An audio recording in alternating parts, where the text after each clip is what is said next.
Eh bien, bonjour à tous, je suis Arnaud Robert et je suis ergonome dans le service de Presta 1 et Beaujolais.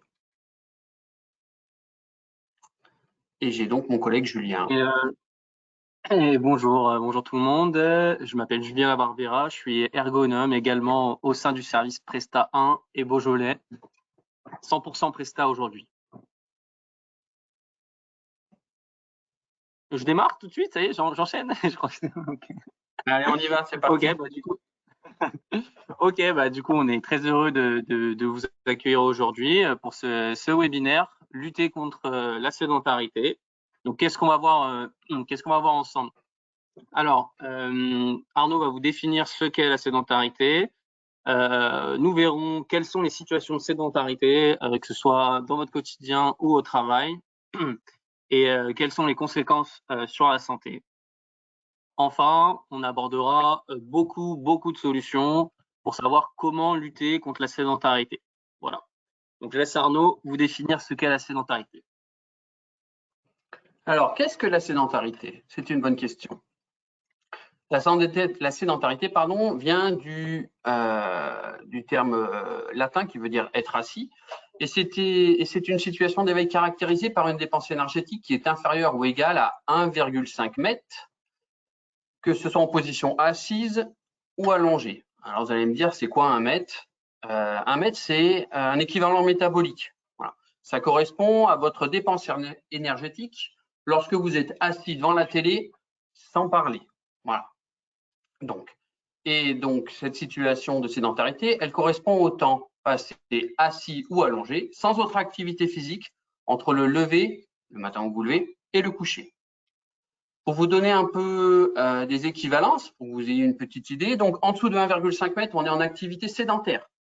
Entre 1,6 et 3, on est en activité légère. Ça va être des activités type marche à son domicile, voilà, les petites activités simples que l'on peut faire, c'est travailler debout, ça va être ce genre d'activité. Après, on va passer sur des activités modérées, entre 3 et 6. Donc, marcher pour le plaisir, les pauses au travail.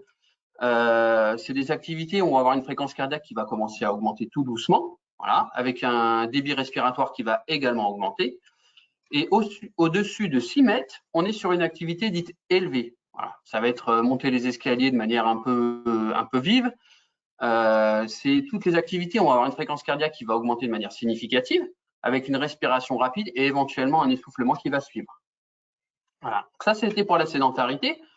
La sédentarité qu'il ne faut pas confondre avec l'inactivité, parce que l'inactivité, c'est quand on pratique une activité modérée moins de 2h30 par semaine.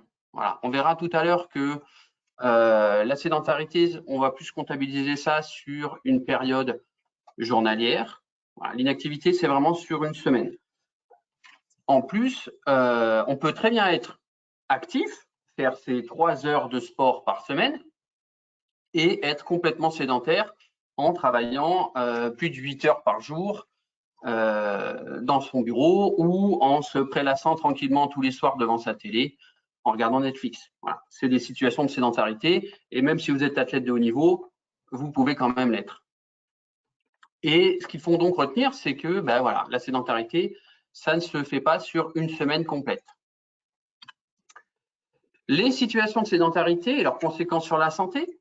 Donc, il faut savoir que chez l'adulte, la principale vecteur d'exposition aux postures sédentaires, c'est la sphère professionnelle, qui représente quand même 56% du temps passé en position sédentaire. Le reste, on va passer sur 29% sur tout ce qui est ce que je vous expliquais avant, posture sédentaire lorsqu'on est assis chez soi, lorsqu'on regarde la télé, quand on est devant son écran, quand on est avec son téléphone. Et puis 15% du temps, ça reste les transports. Donc, ça va être la voiture principalement, les bus, voilà, pour ceux qui prennent des transports en commun, etc. Donc, du fait que ce soit le principal vecteur d'exposition aux postures sédentaires, eh bien, le travail, j'entends bien, la sédentarité est un risque professionnel qui doit être pris en compte dans votre document unique d'évaluation des risques. Voilà. C'est quelque chose qui doit être pris en compte pour pouvoir lutter contre, tout simplement.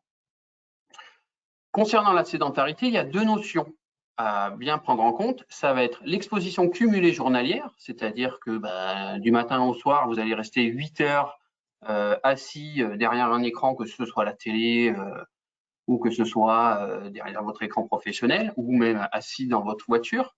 Et on va retenir aussi le caractère ininterrompu des périodes passées en posture sédentaire.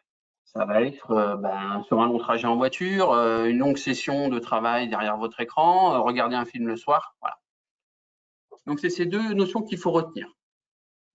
Et il y a deux seuils critiques qui ont été définis par l'OMS, à savoir que plus de 8 heures par jour, on est sur un risque très, très élevé sur votre organisme, et de faire des sessions de plus de 30 minutes. Voilà.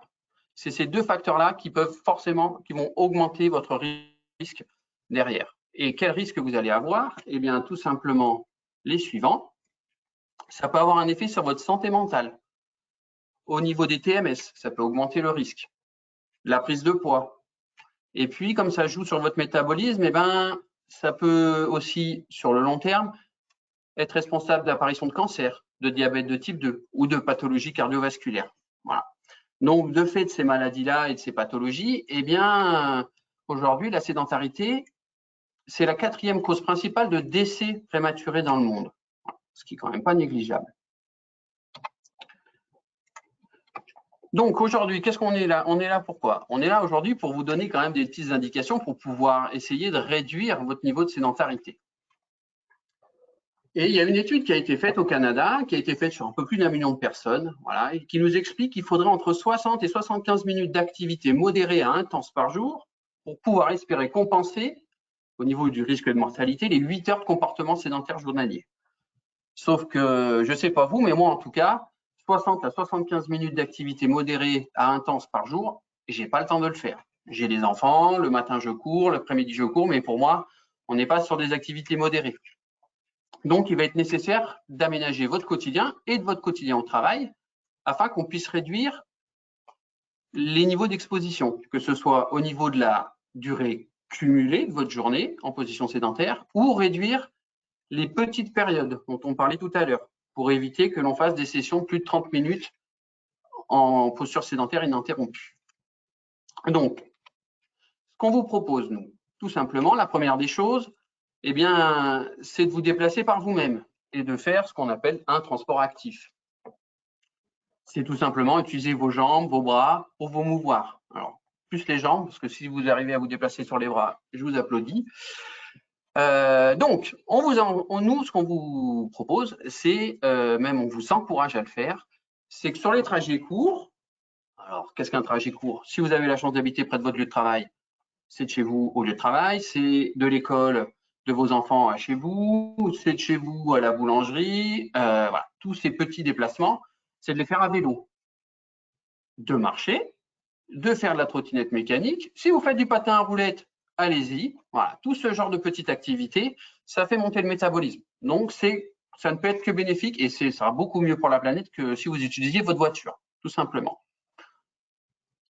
Mais si vous n'avez pas d'autre choix que de prendre, par exemple, les transports en commun ou votre voiture, ce qu'on va vous recommander, c'est de descendre un arrêt plus tôt ou une station, si vous prenez le métro, par exemple, et de finir à pied ou à vélo ou en trottinette mécanique, j'entends bien. Et si vous venez en voiture, eh ben, c'est de vous garer un petit peu plus loin de l'entrée que d'habitude, tout simplement. Aller chercher au fond du parking et puis laisser les places de devant pour les visiteurs. Quand vous prenez le métro ou quand vous arrivez au travail, plutôt que de prendre un escalator, ou un ascenseur, tout simplement de prendre les escaliers. Et puis, c'est aussi de vous fixer un objectif. Par exemple, l'objectif des 10 000 pas par jour. C'est un objectif qui est purement marketing. Il n'a pas été développé par l'OMS, ni même par l'INRS, ni par personne. C'est quelque chose qui a été développé sans doute par les producteurs de montres, les montres connectées par exemple, qui vous fixent cet objectif-là en se disant, voilà, on fait 10 000 pas, ça veut dire qu'on va marcher régulièrement dans la journée et ainsi réduire le niveau de sédentarité. Voilà. Et puis normalement, maintenant, avec toutes ces montres-là, vous avez toujours une petite alarme qui, au bout d'une heure, même si c'est trop long une heure, va vous dire qu'il faut vous lever. Voilà. Donc, dans votre quotidien, il va y avoir tout ce qui est donc transport actif, mais pas que. Par exemple, il y a aussi tout ce qui est activité physique. Et là, maintenant, c'est Julien qui va vous présenter ça. En effet. Alors, j'ai vu une petite question passer dans le chat par rapport au 100% télétravail.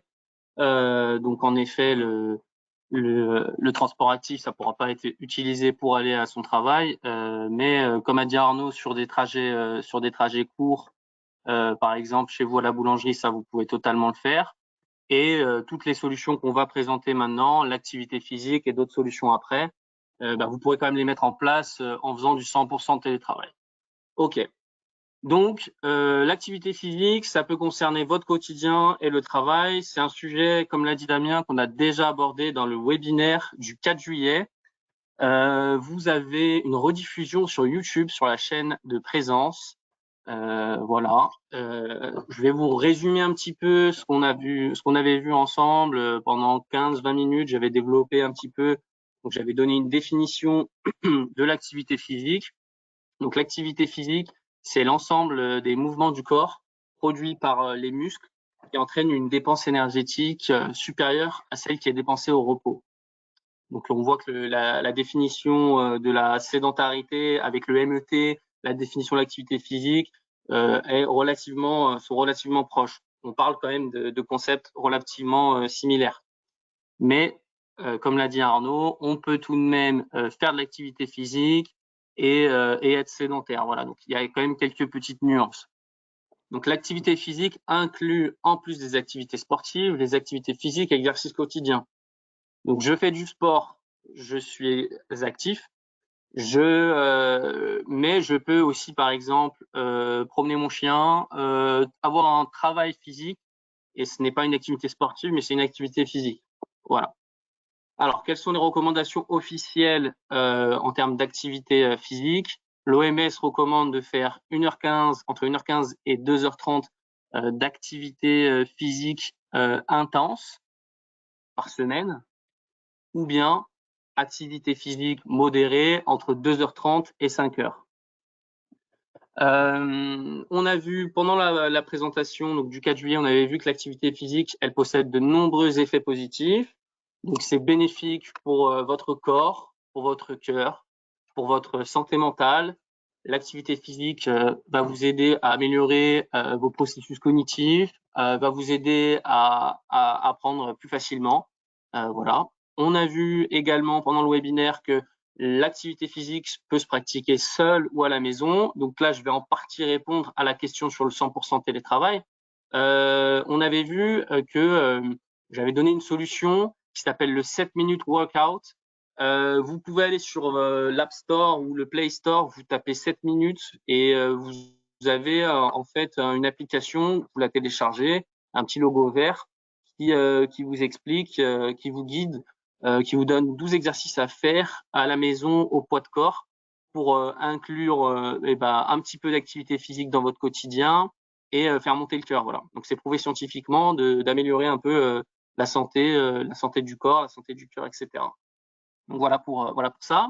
L'activité physique se pratique à plusieurs. On avait vu aussi pendant le webinaire que c'est bien de s'engager avec des collègues, avec ses voisins, sa famille. Donc vous pouvez faire une pratique sportive ou une activité physique avec eux, ok. Et aussi, vous pouvez faire une activité physique, activité sportive. C'est plus l'activité sportive pour le coup en club. Donc là, j'en parle puisque nous sommes en septembre. C'est toujours possible encore de s'inscrire dans un club. Donc voilà. L'activité physique, je le répète, Arnaud l'a déjà dit, mais en tant que tel, ça va pas vous aider à ne pas être sédentaire. Mais si vous l'incluez dans votre semaine, voilà, cette brique plus une autre brique plus une autre brique, vous allez réussir à lutter contre la sédentarité. Voilà. Donc Arnaud va vous présenter d'autres solutions que vous pouvez mettre en place au travail notamment. Donc, au travail, ce qu'on va recommander, c'est, surtout sur les postes administratifs, j'entends, c'est de pouvoir alterner les postures. Voilà. Pourquoi alterner les postures? Parce que tout simplement, notre métabolisme va plus travailler lorsque l'on est debout qu'assis. Et puis, de pouvoir alterner les postures, ça va nous permettre de solliciter l'ensemble des muscles du dos. Alors, quand on va se mettre debout, ça va permettre de favoriser la circulation sanguine et puis de diminuer les points de pression. Donc, globalement, pouvoir changer de posture de manière régulière, ça va vous permettre de réduire votre fatigue et de réduire la sédentarité. Et là, vous allez me dire, mais comment on va faire? Eh bien, tout simplement, si c'était aussi simple, c'est de pouvoir acquérir des bureaux à hauteur réglable. C'est aujourd'hui la meilleure des choses à faire, c'est de pouvoir alterner ses postures de travail. Voilà. Malheureusement, ça a un certain coût et puis en télétravail, c'est pas toujours facile d'en avoir un. L'idée aussi, c'est que si vous êtes chez vous en télétravail par rapport à la question qui nous a été posée, c'est, je ne sais pas si vous avez des plans de travail un peu plus hauts, type bar, etc. Ça peut être aussi l'occasion de les utiliser quand vous êtes en télétravail et de pouvoir optimiser un peu vos postures de travail. Voilà. Ce qu'il faut surtout éviter, c'est de travailler dans son canapé. Voilà. Comme ça, au moins, vous ne bougez plus et c'est complètement mort. Toutefois, vous n'avez pas de plan de travail, vous n'avez pas de bureau à hauteur réglable, qu'est-ce qu'on fait? Eh bien, on vous propose les assises dynamiques. Alors, qu'est-ce qu'une assise dynamique? Ça va être les ballons, tous les tabourets dynamiques, ce que vous avez ici à droite là, les galettes gonflables. Voilà. Ce sont des objets qui ont été développés pour soulager les disques intervertébraux et puis la musculature. Voilà. Mais c'est également une manière d'être actif, puisque, comme l'annonce le titre, elles sont dynamiques, ça va vous permettre de tonifier vos muscles du dos et de vos abdominaux. Mais petit bémol quand même, parce que c'est des outils qui ont été développés pour en partie faire de la rééducation. Hein. Les ballons ont été développés à la base pour faire de la rééducation du périnée après une grossesse, par exemple, ou on en voit beaucoup sur les préparations physiques, sur les sportifs de haut niveau. La contrepartie, c'est que effectivement, c'est fait pour travailler les muscles profonds. Et on n'est pas fait pour travailler pendant 8 heures les muscles profonds. Donc, petit bémol quand même, c'est-à-dire qu'on va recommander un niveau d'exposition plutôt faible. On ne va pas dépasser les 2 heures par jour et en limitant des sessions de 45 minutes. D'autant plus que, par exemple, si on prend un ballon, si vous prenez ce type de matériel, vous ne serez pas forcément installé de la manière la plus ergonomique du monde. C'est-à-dire que vous n'aurez pas d'appui passif au niveau des bras, vous allez vous fatiguer les épaules. Et puis surtout, il y a un risque de chute qui n'est pas négligeable. Hein. Un ballon, c'est rond, ça glisse. Voilà. Donc, pourquoi pas, avec modération, peut-être plus préférer ce genre d'assise chez soi pour éviter les accidents du travail. Au niveau du travail, qu'est-ce qu'on va encore pouvoir modifier? Eh bien, on va commencer par déplacer les imprimantes. Voilà. Les avoir dans un bureau, c'est bruyant. Donc, ça peut gêner un peu tout le monde quand vous imprimez beaucoup. Et puis surtout, de sortir les imprimantes des bureaux et de les mettre dans un couloir ou même dans un local prédisposé juste pour ça. Ça va vous obliger à vous déplacer. Voilà. Donc, comme l'expliquait Julien tout à l'heure, on fait des petites briques, on joue au Lego. L'idée, c'est de diminuer la sédentarité au fur et à mesure. Ça va être de diminuer le global et tout ce qui est période d'inactivité. Donc, on réduit, donc on déplace les imprimantes. Ça va vous faire marcher une fois toutes les 15-20 minutes. Ça vous fait une petite pause. Alors, ce n'est pas une pause de 5 minutes, mais ça vous fait marcher. Voilà, ça remet en route le métabolisme, ça remet en route la circulation sanguine, etc.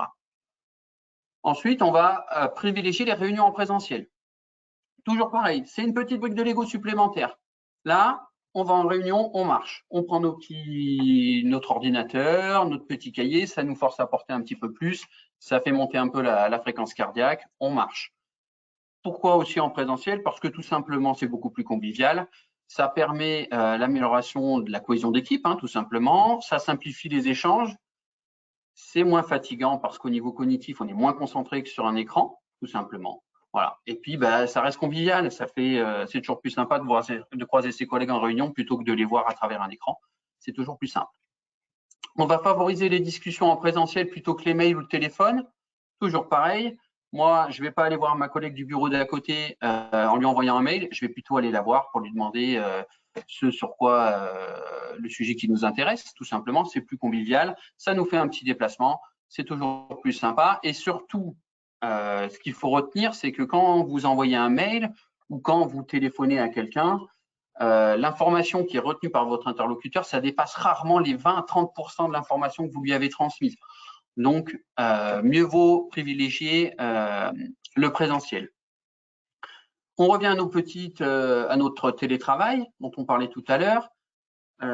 Des solutions, on n'a pas 36 parce que des collègues, vous n'en avez pas, vous ne pouvez pas vous déplacer. L'imprimante, généralement, en télétravail, on évite d'imprimer. Toutefois, si vous avez à le faire, ben, déplacez-vous. Et puis, donc, ce qu'on va vous recommander, c'est pas d'aller faire vos lessives toutes les 10 minutes, hein, ça suivra pas. Et puis, au niveau productif, vous n'y serez pas non plus. C'est de profiter des communications téléphoniques pour marcher, tout simplement. Vous appelez votre collègue, puisque vous n'avez pas d'autre choix. Eh bien, plutôt que de faire un Teams, faites-le par téléphone. Comme ça, au moins, vous pouvez marcher pendant ce temps-là. C'est surtout ça. Et puis, dernier petit point par rapport au travail, ce qu'on vous recommande, c'est une gourde ou, à défaut, une tasse. C'est de boire, tout simplement. De boire beaucoup, parce que vous êtes statique et que vos muscles en ont besoin. Et surtout, à force de boire, vous allez devoir vous lever. À un moment donné, c'est physiologique. Donc, on vous engage beaucoup à boire, boire, boire. Voilà, ça ne peut être que bénéfique pour votre organisme. Donc, au niveau de votre poste de travail, on a vu un peu tout ça. Maintenant, il n'y a pas que votre poste de travail au travail, il y a aussi vos espaces de pause. Donc, maintenant, Julien va vous en parler. Ok. Donc, merci Arnaud, je viens de boire. Merci, j'y avais pas pensé. On recommande de manger en position assise afin d'éviter les troubles digestifs. On va pas vous faire manger debout. Toutefois, vous pouvez quand même faire des petits aménagements au niveau des salles de pause, puisque par exemple boire un café, boire un thé peut se faire debout. Alors comment vous allez faire? Par exemple, si vous pouvez le faire, aménager la salle de pause en ayant une partie plutôt conventionnelle avec des tables et des chaises, et une deuxième partie plutôt détente avec des manches debout, des chaises de bar, ce qui va permettre aux salariés de choisir leur posture, d'adopter une posture debout ou une posture assise. Donc par ailleurs, sur les temps de pause, qu'on soit en présentiel ou en télétravail, il est recommandé d'être actif, donc de faire des étirements, on va en parler, de se déplacer, Arnaud il en a parlé, de faire de l'activité physique sur le temps de midi, j'en ai parlé aussi. Voilà. Donc pour continuer sur la lancée des pauses et de la gestion du temps, j'aimerais vous parler de la technique Pomodoro, qui est une technique de gestion du temps. Alors je ne sais pas si vous connaissez cette méthode, je pense que certains la connaissent. Pomodoro, ça veut dire tomate en italien. Donc c'est pour ça qu'il y a des petites tomates sur l'écran. Donc cette méthode, en fait, initialement, elle est utilisée pour favoriser certains processus cognitifs comme l'attention, la mémoire. Mais j'ai décidé de la détourner un petit peu pour lutter contre la sédentarité. Donc à les moments où on aura des pauses, il faudra se lever. Alors comment fonctionne la méthode Pomodoro? Donc cette méthode, elle se base sur l'usage d'un minuteur qui permet de respecter des périodes de 25 minutes de travail, entrecoupées de pauses de 5 minutes la plupart du temps et 30 minutes parfois, quand on a fait plusieurs cycles de travail. Alors une petite représentation graphique, ça ressemble à ça. Donc vous choisissez de faire une tâche, vous réglez votre minuteur sur 25 minutes, vous faites votre tâche pendant 25 minutes. Une fois que le minuteur sonne, vous faites une pause de 5 minutes et au bout de plusieurs cycles, vous pouvez faire une pause longue. Alors là, il y a une chose du coup que je voulais changer, c'est que sur cette représentation-là, moi ce que je vous propose, c'est que les pauses de 5 minutes et la pause longue, vous vous levez et vous marchez. Donc, par exemple, moi, je l'utilise dans mon quotidien beaucoup en télétravail. C'est pas forcément tout le temps possible de mettre en place cette méthode, mais quand on peut, on est sur une rédaction, on fait beaucoup d'administratifs, c'est super.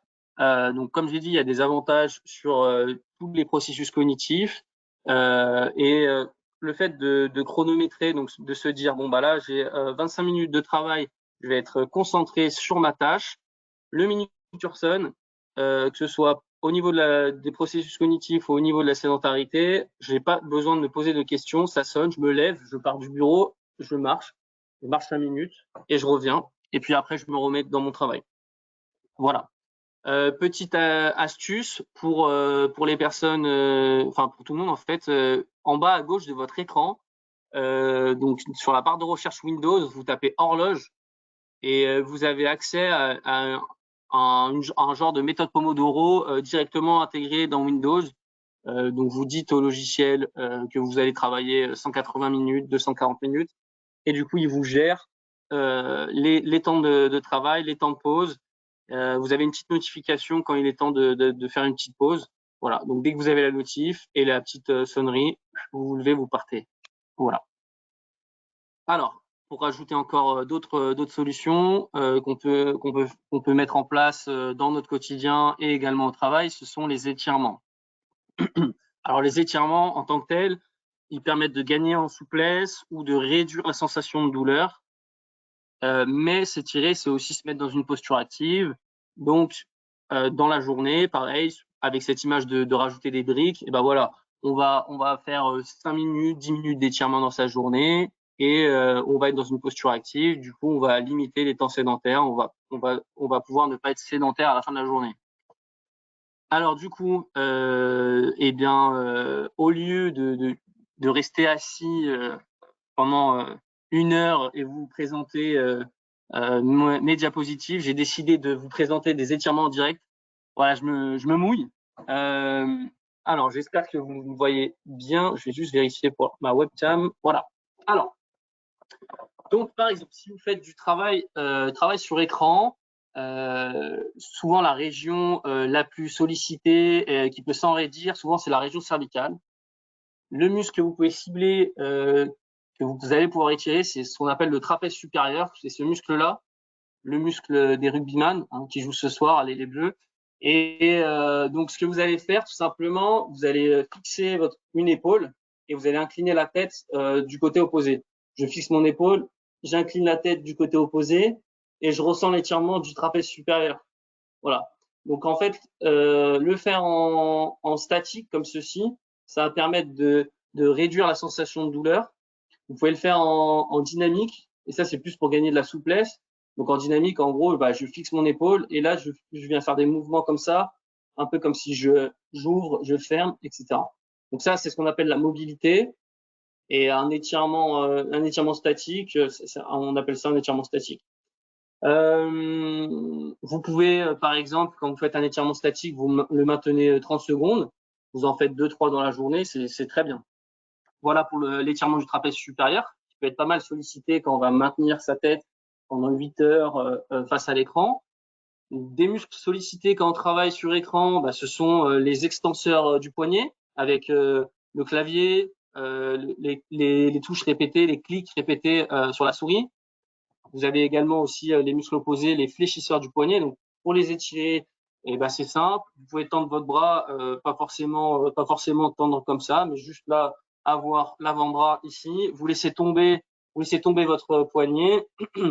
Donc là, on va étirer les extenseurs, ceux qui sont en haut là. Avec ma main opposée, je vais étirer comme ceci.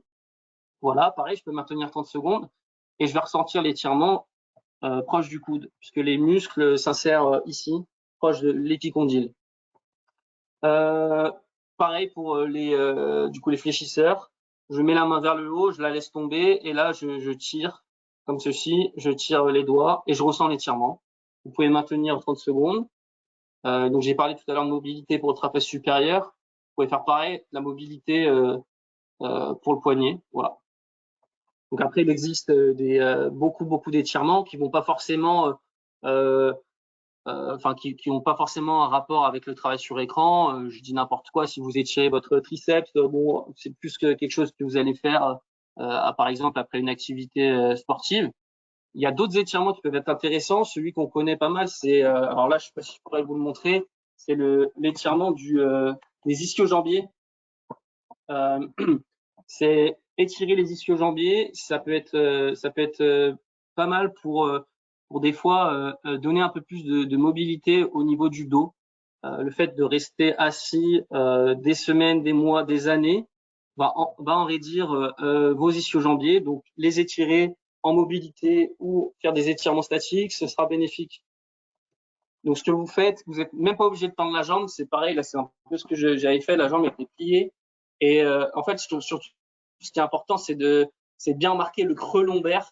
Une fois que j'ai bien marqué mon creux lombaire et que j'ai mis mon bassin comme ça, là, je peux avancer dans mon étirement et je vais ressentir l'étirement dans les ischio-jambiers. Voilà. Donc, on a vu étirement trapèze supérieur, extenseur, fléchisseur des poignets, les ischio-jambiers, voilà. Et puis, donc, comme je dis, hein, il y a beaucoup d'autres étirements que vous pouvez faire après du sport, sauf si vous avez fait vraiment une séance très intense. Et voilà. Donc, je vous laisse aussi chercher. Vous allez en trouver. Il y en a beaucoup. Ok. Une dernière solution, c'est un peu un résumé de tout ce qu'on a pu dire. Ah, ça y est. Du coup, c'est la journée type. Voilà, pour faire un petit résumé, qu'est-ce qui peut être bien à faire.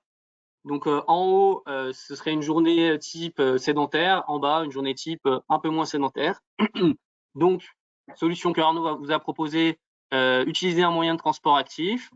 Voilà, vous serez un peu moins sédentaire si vous prenez un transport actif, si vous prenez le vélo.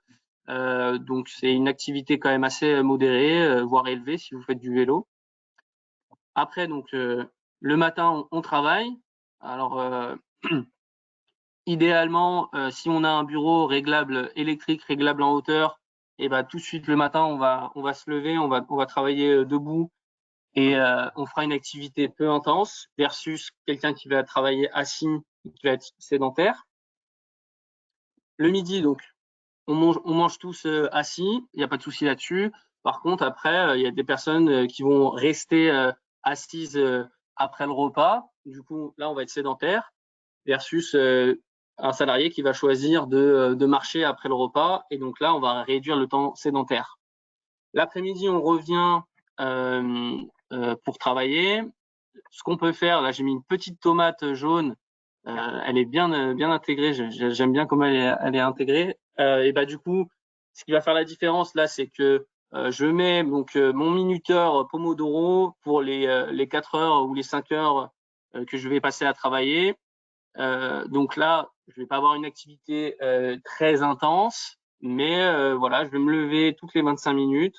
Donc ce sera mieux, j'aurai un comportement moins sédentaire que quelqu'un qui va rester 4-5 heures assis devant l'écran.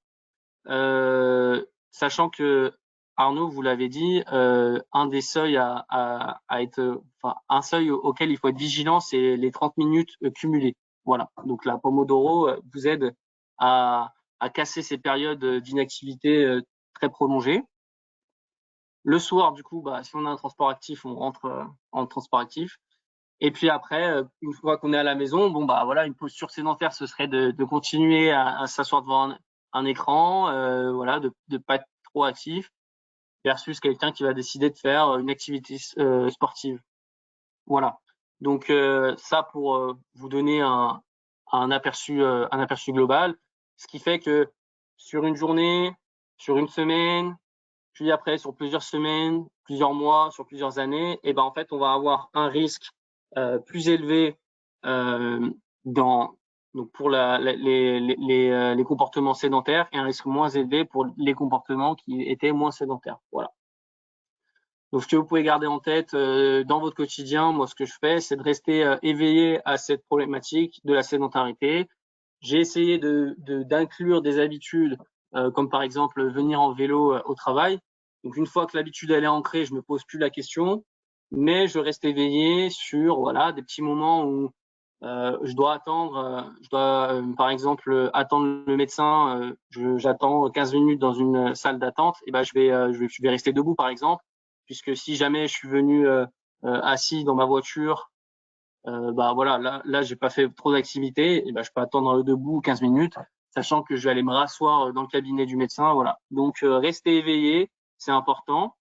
Et puis voilà, on espère que vous avez apprécié cette présentation. Merci de votre attention. Et puis place aux questions. Voilà. Merci bien. Merci Arnaud et Julien voilà, pour ces explications et ces démonstrations. Donc effectivement, qui arrive. Donc, existe-t-il des aides pour améliorer les assises des salariés? Voilà, tout à fait. Donc, Des aides aide financière. Alors, c'est toujours délicat. Nous, dans notre quotidien, c'est souvent quand il y a une aide financière, c'est que derrière, il y a un dossier de reconnaissance travailleur handicapé. C'est vrai que sans ça, les financements extérieurs que sont Cap Emploi via la GFIP, c'est assez rare, malheureusement. Il y a des aides de la CARSAT, mais il me semble pas que pour le tertiaire, il y ait des aides pour les sièges notamment. Ouais. Les aides CARSAT sont, en tout cas, le tertiaire ou l'achat, en tout cas, de sièges n'a pas vocation à être payé par les aides CARSAT. Ouais. Alors, quel est votre avis sur les sièges sans dossier? On parle de chaises, vous avez les genoux un peu pliés comme ça, là, je suppose. Vous êtes assis bien droit, avec les genoux pliés en appui sur un deuxième support.